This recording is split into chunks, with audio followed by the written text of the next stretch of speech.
मैं अगले कवि के रूप में हमारे बीच देव सिंह गुजर भाई हैं, जो मध्य प्रदेश से आते हैं। या खुद को वाणी पुत्र कहना छोड़ देंगे हम, या बच्चलन हवाओं का रुख मोड़ देंगे हम। जिस दिन भी हिचकिचाएंगे लिखने में हकीकत, कागज को फाड़ देंगे, कलम तोड़ देंगे हम की परंपरा के कवि देव सिंह गुजर जी आपके मध्य। आप तालियां बजाइए। वो जल्दी से मंच पे आ रहे हैं और अपना काव्य पाठ के माध्यम से, शानदार काव्य पाठ के माध्यम से आप सबको रसातुलित करें। उज्जैन की धरती से आया हूँ, महाकाल की धरती से आया हूँ और इस महाकवि कालिदास की धरती से आया हूँ। और उस धरती पर आया हूँ जो इस सृष्टि के पहले योगेश्वर और पहले आशु कवि, जिन्होंने गीता जैसे काव्य को, जिसके 18 अध्याय का लिखा, उस ऐसे पहले आशु कवि, ऐसे योगेश्वर श्री कृष्ण की धरती से प्रणाम करता हूँ।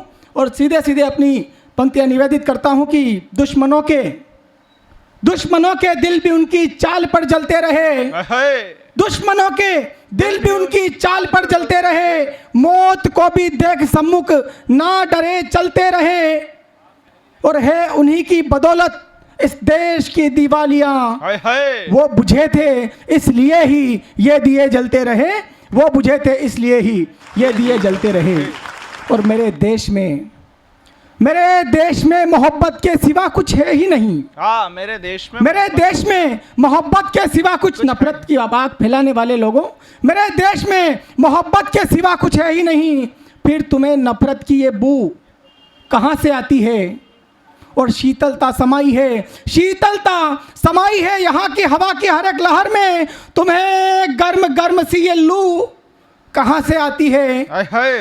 और कल हाथ में ली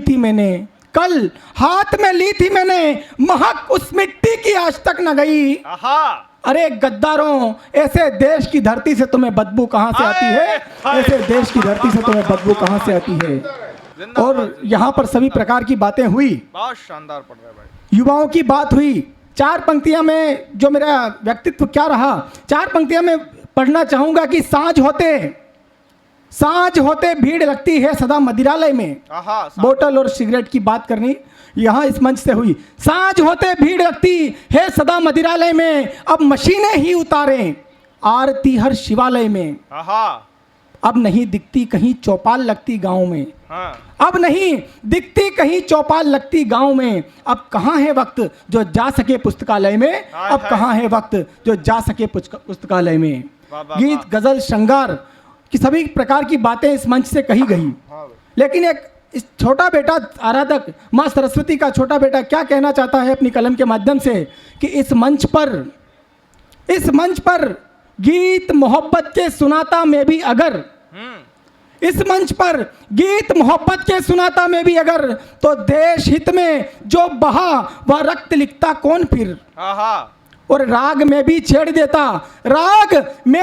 देता मेरी जुबां से प्यार का, तो माँ का क्रंदन कौन लिखता, कौन पिता का मौन फिर? और कौन लिखता, कौन कहता, बहन की किलकारियों में शोर कितना? कौन कहता बहन की किलकारियों में शोर कितना? कौन कहता भाई के कांधे का था वो जोर कितना? कौन कहता दुर्दशा वीरांगनाओं के हृदय की? कौन बतलाता व्यथा वीर के उस अंतिम समय की? और मैं भी अगर खो जाता इन हास्यप्रद खुशियों में, तो देश पर छल्ली हुए सीने पर चीखता कौन फिर? और राग में भी छेड़ देता मेरी जुबां से प्यार का, तो माँ का क्रंदन कौन लिखता, कौन पिता का मौन फिर? और कौन लिखता वीर वधू की मांग के सिंदूर को?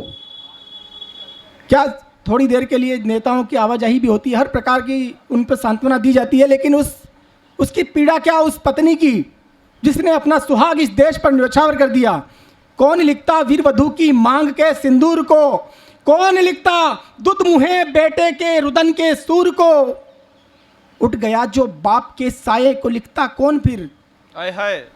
उस शहीद के उस पुत्र की क्या व्यथा रहती है? उठ गया जो बाप के साये को लिखता कौन फिर? एक पिता की सिसकियों आहे को लिखता कौन फिर?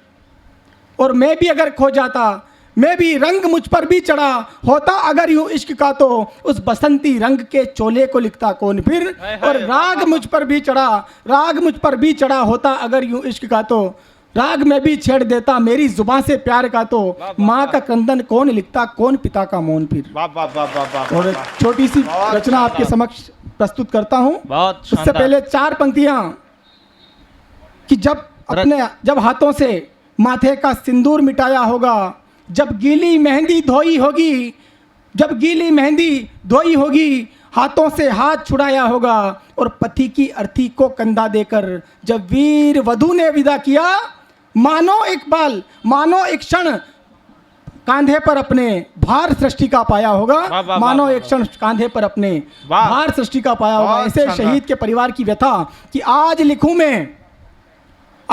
मैं अपने मन की पीड़ा और उद्गार लिखूं, हाँ हाँ। और तुम कह दो तो लिखूं विकलता या फिर मैं श्रृंगार लिखूं। हाय हाय। लेकिन जब भी लिखना पड़ता मुझको एक शहादत पर, भाई लिखूं मैं बहन लिखूं मैं क्या क्या मैं किरदार लिखूं। वाह। भाई लिखूं मैं बहन लिखूं। भाई लिखूं क्या मैं बहन लिखूं मैं क्या क्या मैं किरदार लिखूं, और माँ की बूढ़ी आंखें लिख दूं, हाय हाय। माँ की बूढ़ी आंखें लिख दूं इंतजार करते हुए अपने बेटे का घर लौटने का। माँ की बूढ़ी आंखें लिख दूं, बेटे के संस्कार लिखूं, विवश पिता की आंखों में भी बहती अश्रु धार लिखूं। और लिखने को तो बहुत वेदना है पर लिख ना पाऊंगा, लिखने को तो बहुत वेदना है पर लिख ना पाऊंगा, टूट रहा जो तिनका तिनका कैसे वह परिवार लिखूं, कैसे वह परिवार लिखूं। और टूट गया जो भाई अनुज का कंधा या वह गुरु लिखूं, और समय के साथ साथ फिर बेबस और मजबूर लिखूं। हाय हाय।